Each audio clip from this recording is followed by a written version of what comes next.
Hi guys, welcome back to Taylor Talks Trades. In today's episode we are with Declan Harrigan from S.M.I.L E Counselling. We're talking about his journey into becoming a counsellor and we're covering mental health and construction. I hope you enjoy.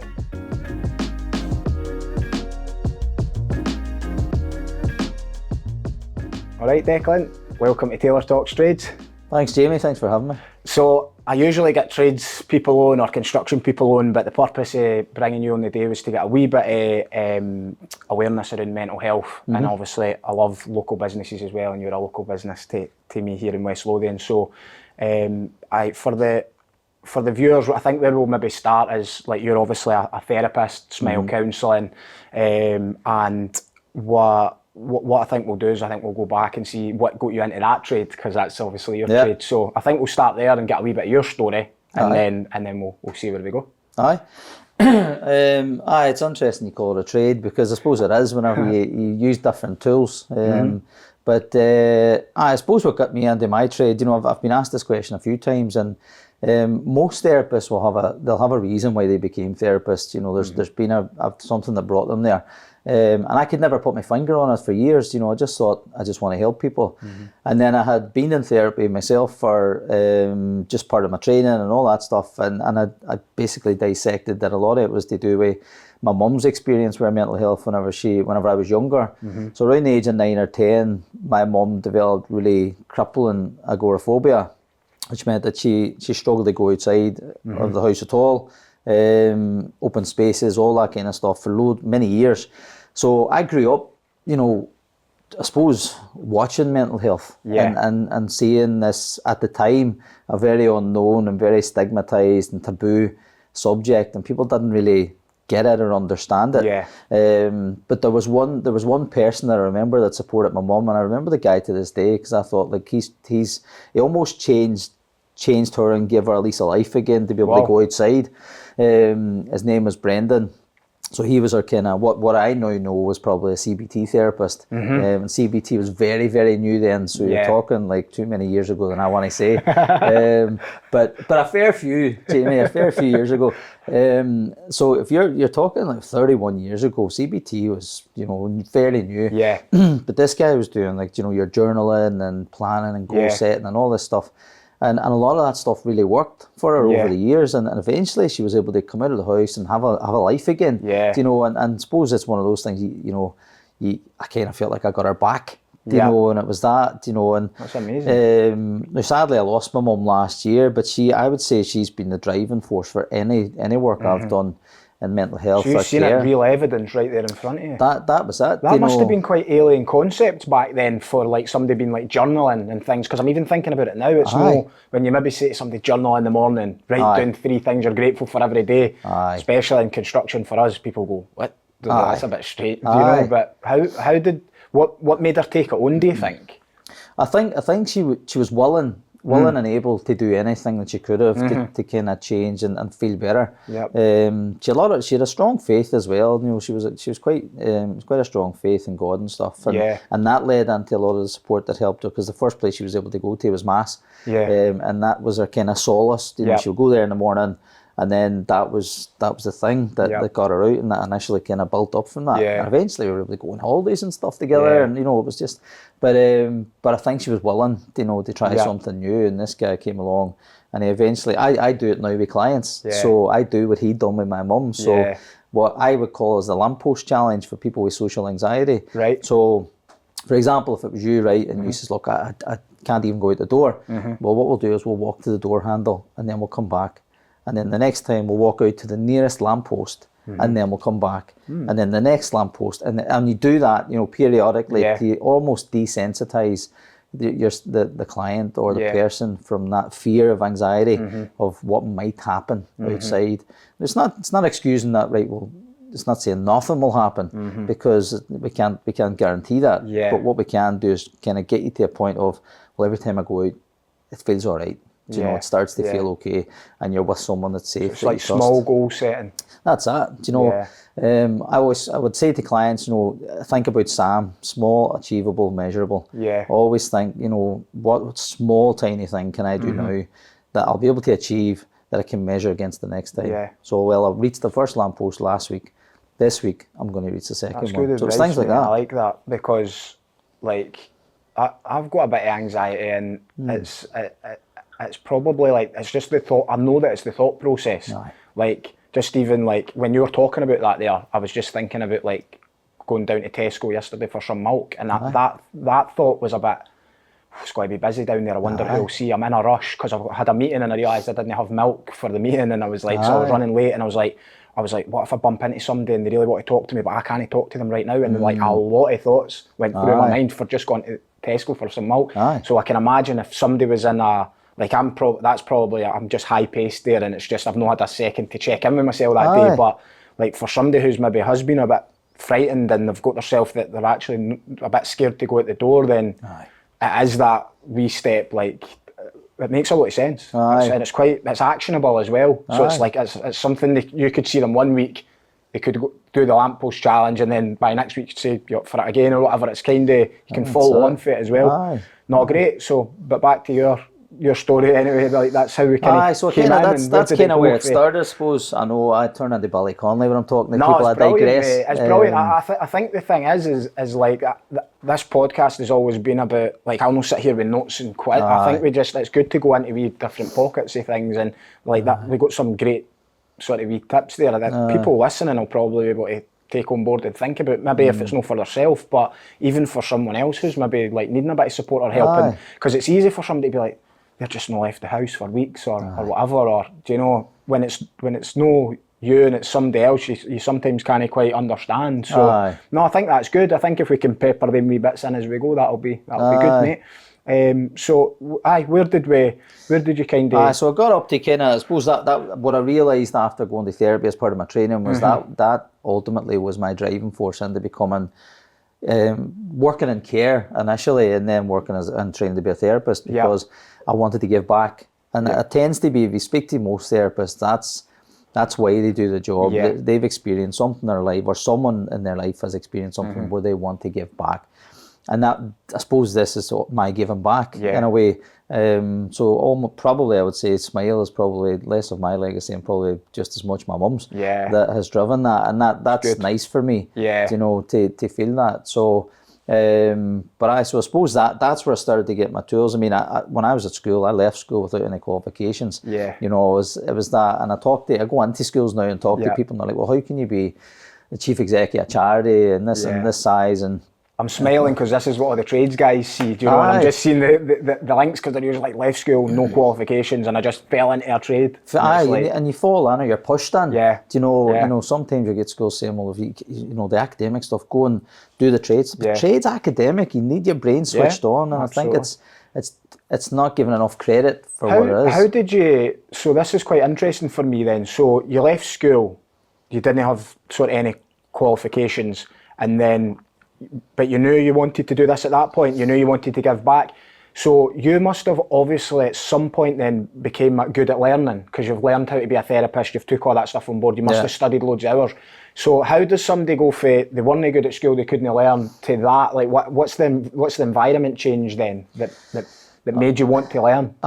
So that I wanted to do it. For me, school, I mean, I liked school. It was great crack for me. That's the problem. It was great crack. You know, I enjoyed school, went into sixth form, you know, done all right, got into sixth form, and then it was just like, you know, out at the weekend and being a teenager. So it didn't work out well, but I realised then that I had heightened anxiety about stuff like exams. Like I would never, back when I was 11, I'd done the 11 plus, which was done away with over here, but it was still happening in North Ireland. So people done the 11 plus, and your A, B, C, D. So you were graded at 11 based on your capacity and your intelligence. Now I got a D, which indicated that I was what I classed was stupid. So immediately my self-worth and self-esteem to my academic level was on the floor. Just because of a bit of paper. Just because of a bit of paper and because of how I process things. And then what I ultimately realised, the same thing happened in school. You know, I probably had a lot of crack because I knew exams weren't for me and I could never do them. So what happened was I left school, and I met a guy, another kind of pivotal person in my life at college, who said, look, you know, come on, do an entry level in health and social care. But it's all coursework based, and we'll support you. And that was me. Coursework was my way forward because I knew that I could sit, I could process, I could take the time, and it wasn't a 90-minute exam. Yeah. Do you know, and that made or broke where I was going next. Do you know what I mean? So now everything I do is experiential learning. Do you know, the people I train, it's experiential. So it's like interactive, and it's sort of that makes sense, because it's a lot of people. It's probably more and more so now, and this would probably be another rabbit hole we could go down. But like the ADHD is becoming a lot more popular now, like ADD and these different things, and it all kind of seems to stem back to attention span. So it's like it's just finding the right environment, and that's where probably I think that's where, from our point of view, in construction, it can be helpful, because as soon as somebody comes out of the school learning environment but then comes into the trades world, it's almost, you're getting a chance to be hands-on, you're getting to ask somebody, or how did you learn how to do that, or how would I do this, and you know, you're now working with people and you can interact, and it's sometimes these well, we've not got any females at the moment, but it can be boys and girls, but these young boys usually coming in, they're maybe got like a mentor in a sense, because they're working with like maybe one tradesman or a couple of different tradesmen, but they can pick that person's brains, and it's a bit more one-to-one support. Whereas if you go back to the classroom setting, and they're a classroom of 30 people, they're not getting that one-to-one support. They're not getting the mentorship that they probably need, because it's impossible. Like it's no blaming the school, but it's impossible. And if they're sat there with like, you know, textbooks in front of them or writing in front of them, like that's just not for everybody. So it's a bit of a shame that people have kind of written themselves off by the time they're maybe like 15, 16, 17, going, well, I'm failing at all of this, or in their eyes failing. And then but that was amazing that you kind of took that same jump as what I've seen a lot of the trades guys do as well, and it was like, you're just in it, and you become it. Like for me, I just became my trade. You're asking the roofers every day, what do I do with this, what do I do with that? You're trying to impress them, they're trying to wind you up a bit, and you're like, right, I just need to take that because I want to be good at this. And you just kind of drive that, and it sounds like you've done similar, and it looks like you're training like your team or anybody that you're training similar as well, to get them immersed in the right environment. It's good. Well, it's people focused. That's the thing about, I mean, especially in this, and yours as well. You know, trades is about people. It's about getting engaged, and it's having a team together that can work together and trusting each other. Trust is paramount. You know, so you know, we were talking about, you know, trust as leaders. You know, and being able to kind of say, well, you know, this is what I do, and I know I can do this, but sometimes you have to trust that I could make this decision in 5 minutes, and it might take this person an hour, but they need that hour to be able to process that, because otherwise they're not learning. You know, so it's encouraging that, and also being willing as a leader to say, it's all right if this person gets this wrong. I know there's another path, but they need to get it wrong to learn. The same way you and I did. You know, you probably went out in jobs and you're like, oh, I made a complete arse of that. You know, I need to go back and fix it. Or, you know, and I've had that as well. Learn through experience. Like that's the thing, and it's like you probably learn a lot more from maybe being in a therapy session and feeling that wee bit where you went, maybe said the wrong thing there, or I maybe didn't say the right thing, or I didn't intervene at the right time, and you know, and it's like with therapy, I can imagine it's a real listening game as well. So you're actually trying to listen for something that's maybe the unspoken that comes up, and you can sense it in the room, but they've not quite said them words, but you're trying to think it. And I think in many respects, and I've spoke to you about therapy before in the past, and came in and seen you because I've got a real kind of interest in it, and I think that's how I've been sort of in my business. It's like I try to listen to see what that other person, like where they're coming from, so I can somehow identify what their learning style is and what they need in front of them. Because like you said, it's easy to go, well, just do that, it's a 2-second decision, but to them it's quite overwhelming. They've never done it, so you've really got to get into the sort of almost the mind or the shoes of somebody else and really settle into that. But no, it's and it's interesting what you're saying about therapy there, because you know, there's always this thing, and again I'm digressing, but I'm coming back to your point, that when you're talking about therapists in the room, and everybody that comes to therapy is under the assumption that the therapist has all the answers, you know, and they're this kind of guru that will give you. The reality is that and I say this to every single client I sit with before we start, you're the expert in the room.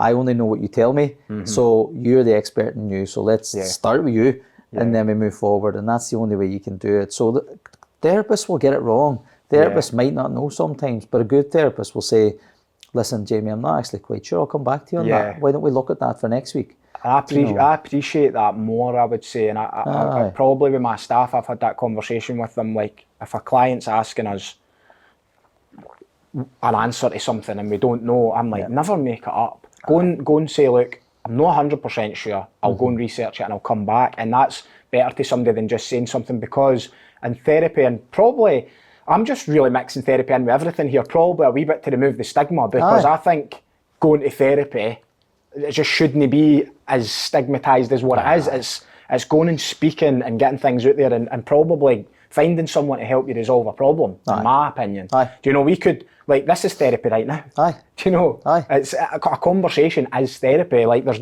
loads of different ways it can be done. But I would always say that, like, to my team, that's it. Like, help the person solve their problem. No, do it to them. As such, like, it's no, like, here's what to do and there's the 10 steps. And there will be loads of, like, the lamppost analogy that you gave us, like, go to the first lamppost, come back. Like, there'll be loads of wee things like that. There's things that you can go and do. But I think with therapy, there does need to be that understanding of it's going to be a journey, probably together with your therapist. And you might go to the first therapist might not be the right one. You might need to fight. Like, it doesn't mean therapy's not right for you either. But I guess there's a million points on it, mate. Oh, there is. You know, and you know, it's good. I'm glad you made that point as well, though, because, you know, you might go to a therapist and they might not be the right therapist for a multitude of reasons. You know, but sometimes you just don't click. You know, as people, you know, it's remembering it's two people in the room first. Right. So people have different personalities. They've got different backgrounds. Therapists do come non-judgmental and stuff, but they're human beings. They're still humans. So you know, there's elements where some things they'll decide, well, I struggle to work with that issue, so I'm not the right therapist for you. However, I can recommend somebody for you who would be really good for you. And again, a good therapist will do that. They'll not just work with everybody. They'll say, look, if I can, like you, if somebody came to you with a job and said, listen, I need you to build me a house. Well, I can't build you the house, but the roof, no bother. They know. So I can take care of that part. And these specialists might be able to do this. They can get you the foundations. These guys will build you the stone or whatever, and then it kicks on from there. No, it makes a lot of sense. It makes a lot of sense. My sort of my journey with therapy was, so that this year will be the 10-year anniversary from one of my close friends, like, lost his life through suicide. And at that point, the group of friends that I was in, I think we were about like early 20s anyway, and you know, we were just sort of still, you know, we were drinking, we were taking drugs, there was stuff like that happening, and we were just in a wee bit of a kind of bubble, but we were in a large group of friends, and when that happened, it kind of shook us to our core, and I don't think we'd really seen that before. It wasn't. I know that it's getting more and more, I'm not saying popular, but it's become more like, it's a lot more well known. It's probably because of social media and stuff. But back then, it wasn't something we'd seen a lot of, and especially didn't expect it to happen to one of our group of friends. And I remember when we went through that, it was actually 2 days after me and Kelly had got married. So I'd seen my friends, you know, it was a Friday night, and it was brand new suit, everything was amazing. Just, you know, all the usual stuff you hear that, life and soul of the party, and couldn't see anything wrong, and all the rest of it. And it was like, I think it was a Monday, we were heading away to go on our honeymoon. And we just got a message to say, look, friend Gary, like, he's been found, he's hung himself. And we were just like, wow, because we were on a bit of a high at that point. And we were like what, like, just didn't really know how to take that in. But then when I got back together with, like, sort of my group of mates and stuff, we started having we started opening up a wee bit. And we were like I wouldn't say as a group we were doing that, but one to one, like, maybe you would get one of your mates and you would maybe say, like, have you ever felt like that? And some of the stories that we went through with each other, like, one of my other close friends at the time, like, he had told me, like, there was times where he'd just, like, he'd be in the bath and he was like, I'm just going to go under and, like, drown myself.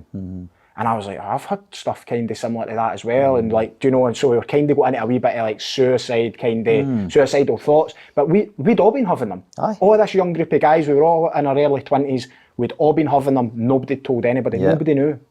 So, and then, do you know, imagine our mate at that time, if, like, it's easy to say we could have done this, we could have done that, but if we could have went back a wee bit and he would have knew we were all thinking the same way and we were all kind of going through the same stuff, and do you know, I don't know for him if it was maybe a case of like I was getting married and other people were getting girlfriends and people were maybe having kids, and he was maybe thinking, oh, like I'm not doing that yet or something. But do you know, there could have been so many things going on, but for me it was just like that was a real wake-up call where I was like, there's something, this can't be right, that we're all having them kind of feelings but nobody speaks about it, and even 10 years on now, I would say it's still quite stigmatised.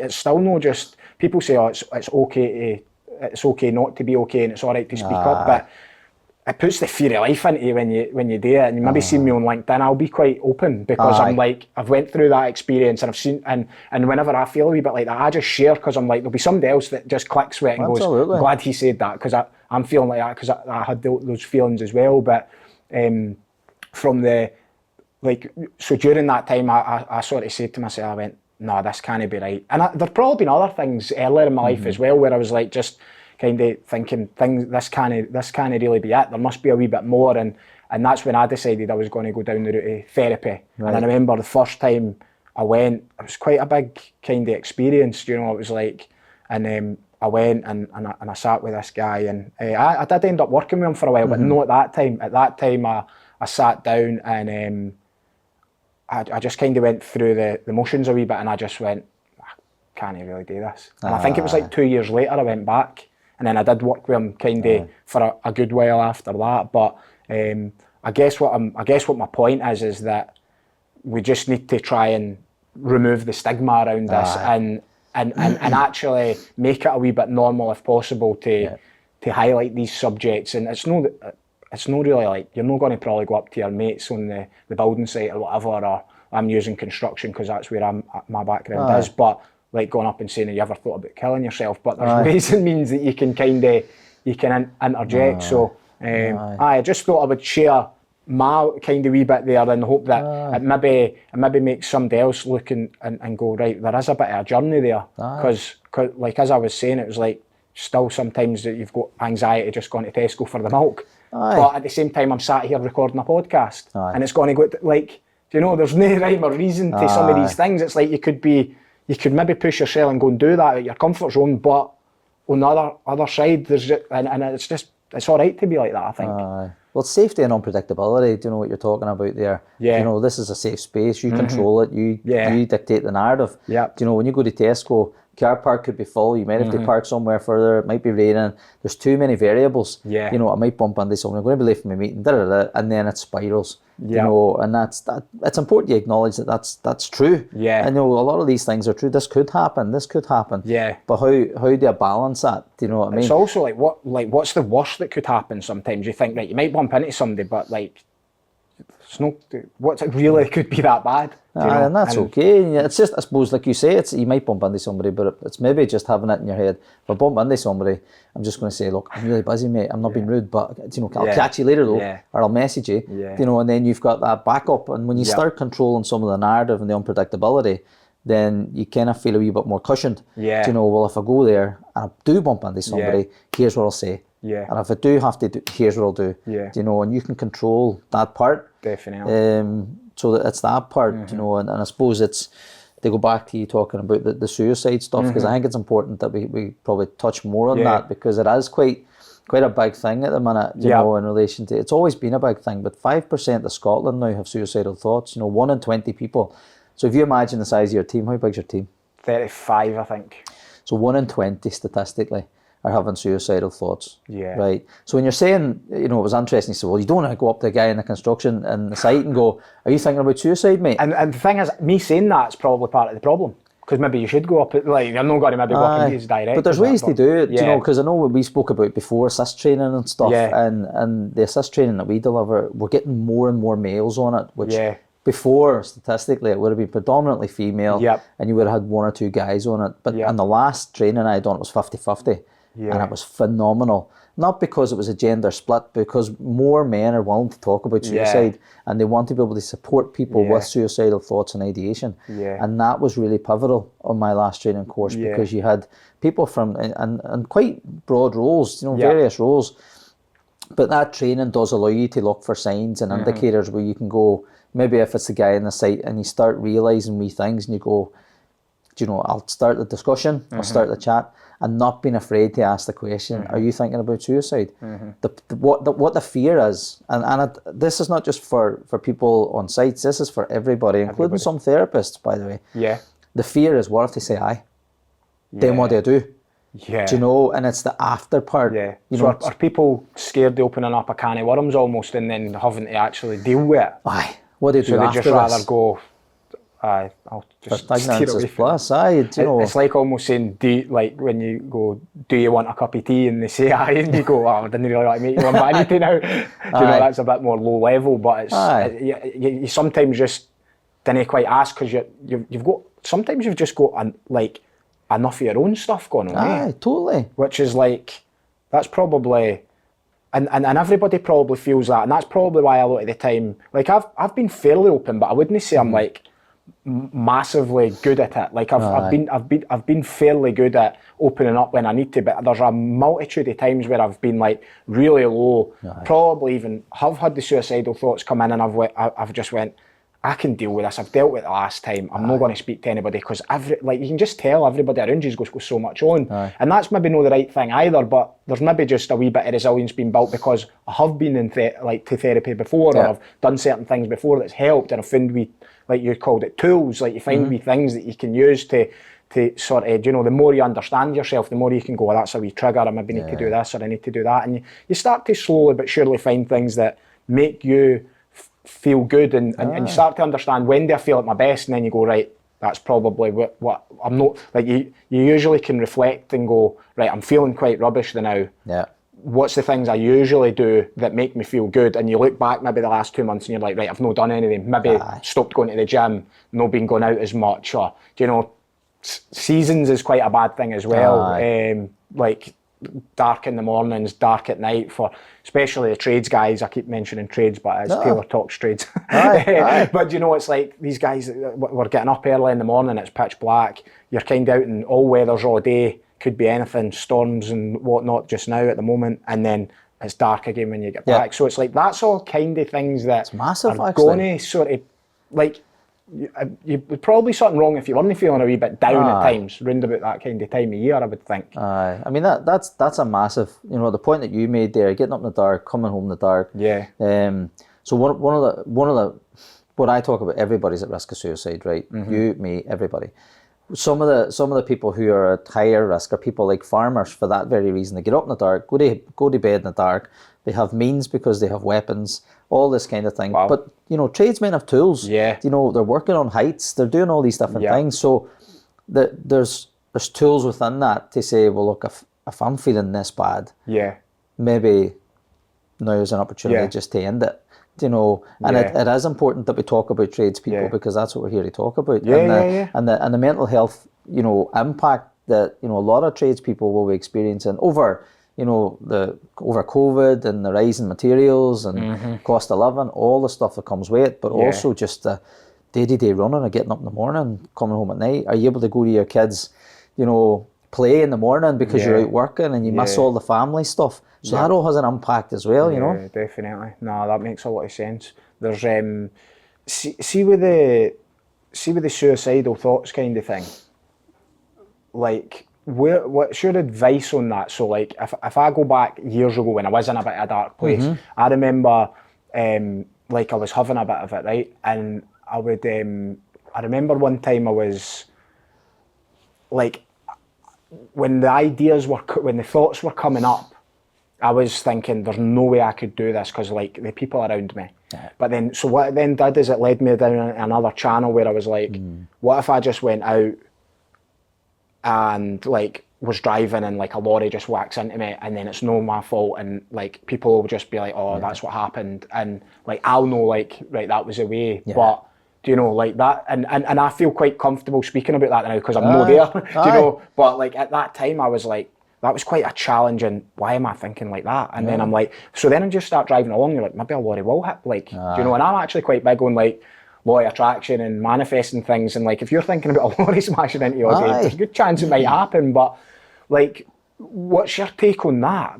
Like, what do you... Is that normal, would you say, or is it just and you just need to talk that out and just... I mean, look, we've all thought about suicide. You know, there's no getting away from it. And I talk about this in training quite openly. We're all human beings. So we either thought in our lives, wonder what it would be like not to be here anymore. Yeah. Wonder what my funeral would be like. Who would turn up? Who wouldn't turn up? Yeah. You know, all this give yourself anxiety. Exactly. Do you know? But it's that kind of stuff. And then, you know, but the thing that we talk about in some of the training that I do, there's contributory factors to suicide. So there's things like financial stuff, family stuff, just general life stuff. But then once you kind of come over that, and then you're into a period of having suicidal thoughts, you're kind of in that, what we would describe in assist training as the river of suicide. Yeah. So you can have your thoughts and then your behaviour, and then the harm comes after that. Yeah. Now, the important part is if you're having the thoughts that it's caught early enough. So if you're comfortable enough to talk to somebody, whether it's your GP or whoever, your therapist, or your somebody in your family. Yep. You know, most people that I speak to say they won't go to a professional, they won't go to clergy, they won't go to, but they'll go to, you know, their friend. Yeah. Or they'll go to... Which is great. If they've got a friend, go there first. Aye. And most of these chats happen with people that they trust, that they're going to see again. Yeah. Do you know what I mean? Rather than the GP who's going to be really busy and unfortunately have to work through that really, really quickly. Yeah. So, you know, having those thoughts, that, you know, 753 people died by suicide in the recent stats in Scotland.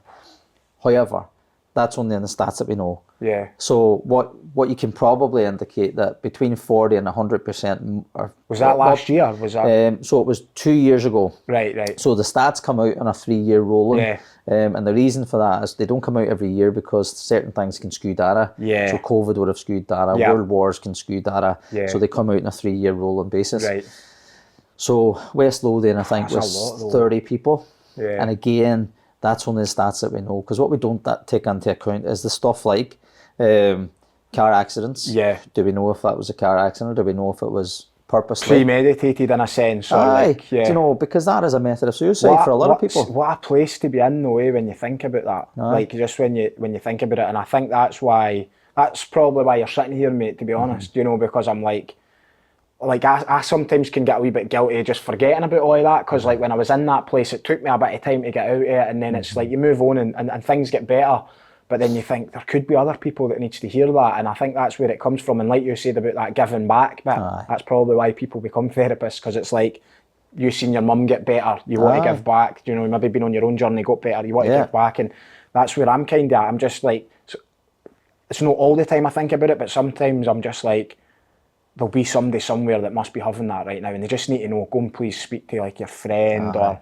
like, that might lead to therapy, therapy might be for you, or it might not be for you, but try, like, do something, give yourself the best chance, and I think that's really, the more people that could speak about it that's sort of been there and sort of overcame would be beneficial. Aye, really. And I think that's the thing. You know, it's just talking. Yeah. So and again, if people are wanting to go on stuff like assist training, they're given the tools. Yeah. Right, we're here to talk about tools as well. So they're given the tools to go away and say, I'm confident and competent now. Since we've delivered training in the last year, at least 2 people have come to me and said, one, I talked a person off a bridge using the tools that you trained me with. Wow. And someone met someone in the woods during Christmas when they were out for a walk who was going to take their life through hanging. And they talked them through it, and they walked them, and they were a young person, and they took them to their parents. Now, it is life-saving training. Yeah. So what we call it is suicide first aid. Yeah. So like physical first aid, you're there just to keep the person alive for now, till like emergency services or whatever comes. Same as suicide first aid. You know, I'll joke on the train and say, listen, I'm not asking you to put on the red cape and the blue tights and fly around West Lothian saving lives. But if you're in a position and you notice something and you have the skills to do it, then stop and just ask the question. No one will say, no, you're a cheeky git for asking me that. Anybody I've asked it, I work with all my clients, mostly are suicidal or have suicidal thoughts or ideation. Anybody I ask about suicide, if the answer is no, they'll usually follow up by, no, but thanks for asking. Yeah. Nobody will say, no, and that's really cheeky, why did you ask? Because then that would ask me to ask the question again. Yeah. You know? Yeah, no, that's interesting. How did you end up writing a book? Where did that come from? I was a really weird one. So it was probably just during pre-COVID, just as COVID was coming in. And what I experienced at the start of S.M.I.L.E. was we were trying to get a lot of younger clients in because we changed the demographic. But your kind of 11, 12-year-olds and stuff were struggling to come in just because they thought the stigma, it's going to be an old guy with a beard with leather elbow patches and it's going to be like the movies, And we're farthest away from that as possible. So I wanted to write a children's book to get young people to understand. It's called My Monster, and the monster can be, if you read the book, it's not War and Peace, it's like but which suits me. But it's enough of a story for anybody, and loads of adults have come to me after reading it to their kids. I've not actually read it yet, and I'm a reader, so I'll need to get into it. I mean, you could read this over your piece at lunch. That's good though. It's a bedtime reading. That's all it is, and it tells the story of a child who has a monster, and it's huge and big and it overshadows them, and they don't know how to get away from it, and then they find someone safe that tells them, look, what about counselling? And the child says, well, no, counselling, that's for mad people, I'm not mad, all this kind of thing, and then they come and they understand that, counselling isn't the man with the elbow pads and the beard, it's about playing games, it's about different modes and methods to understand your feelings and emotions.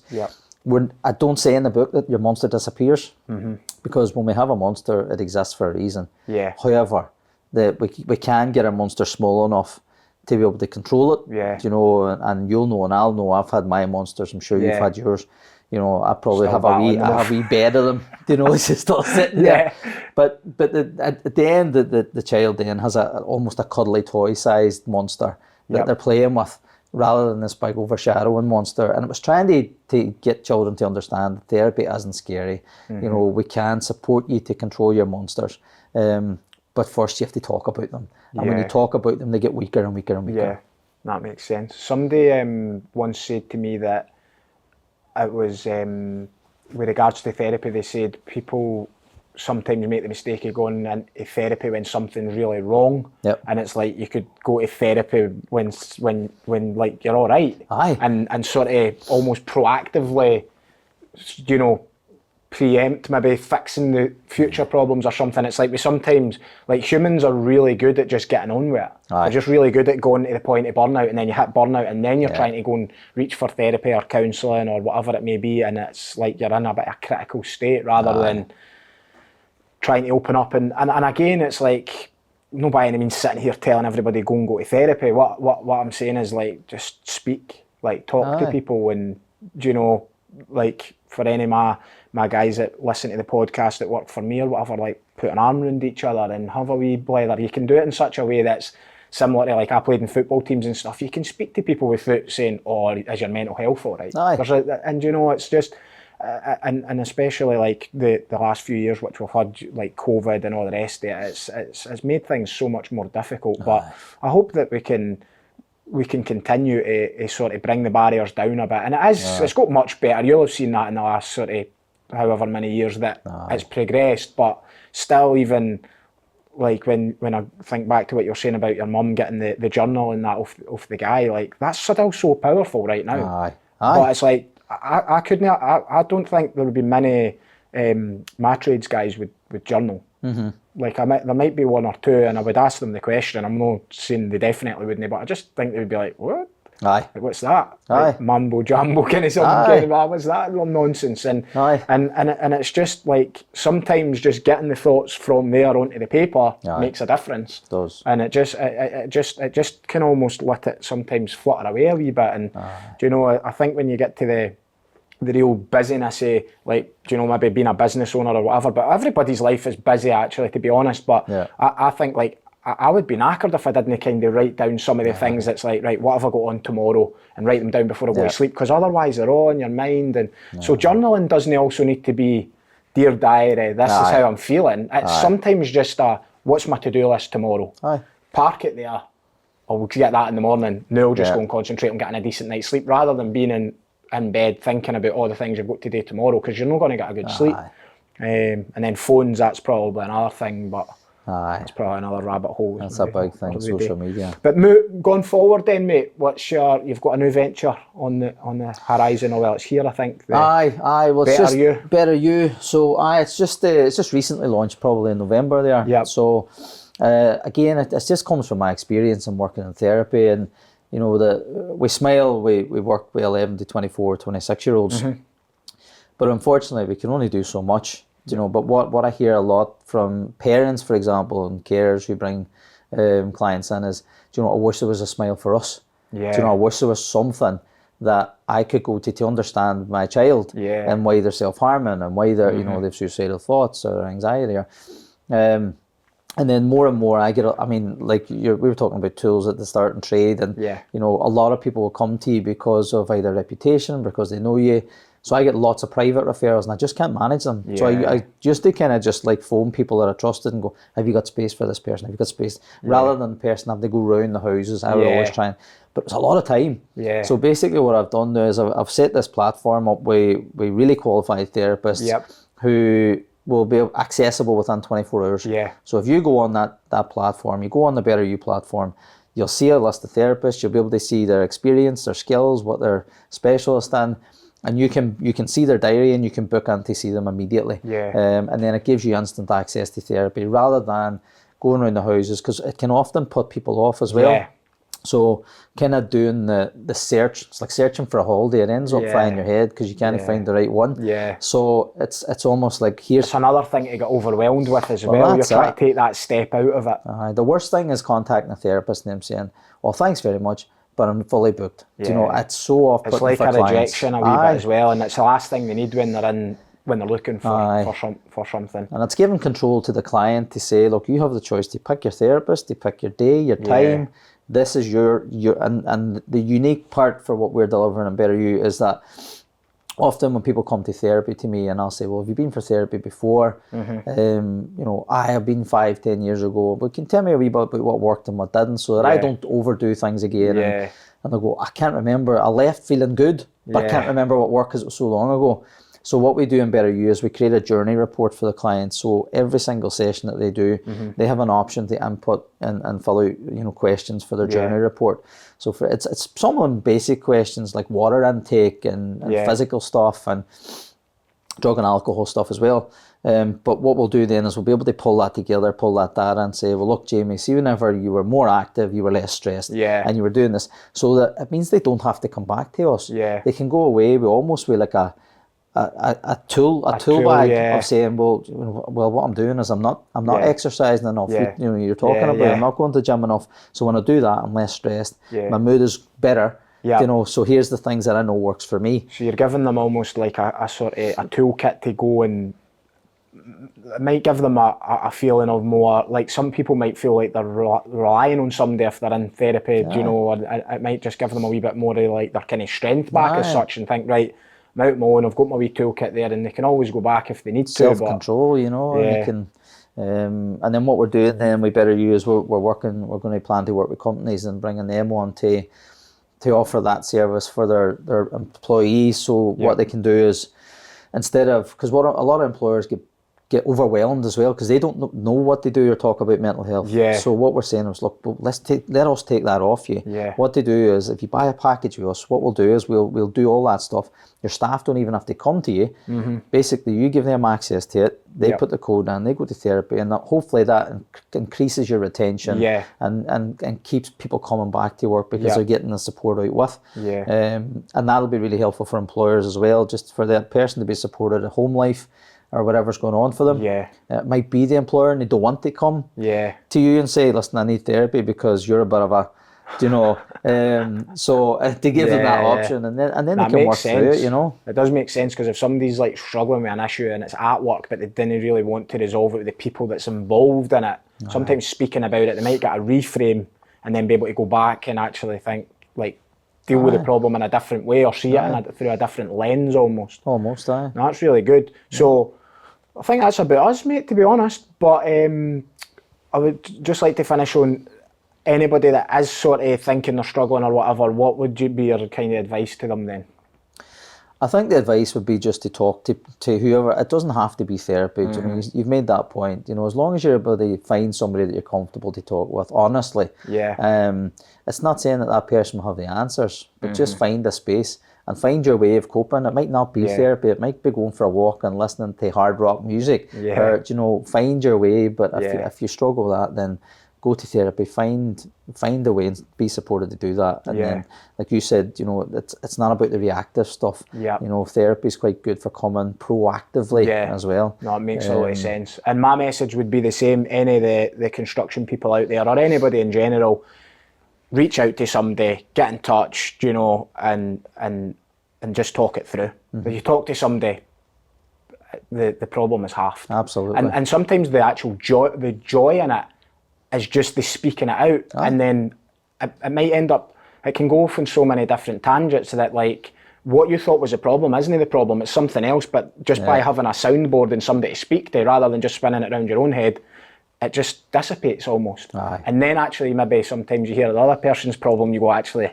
your problem's pretty much worse than mine by the sounds of it. Like, what was I thinking? And your problem can decrease by, it's just talking. Just talking. It. Therapy or whatever, it's talking, and it's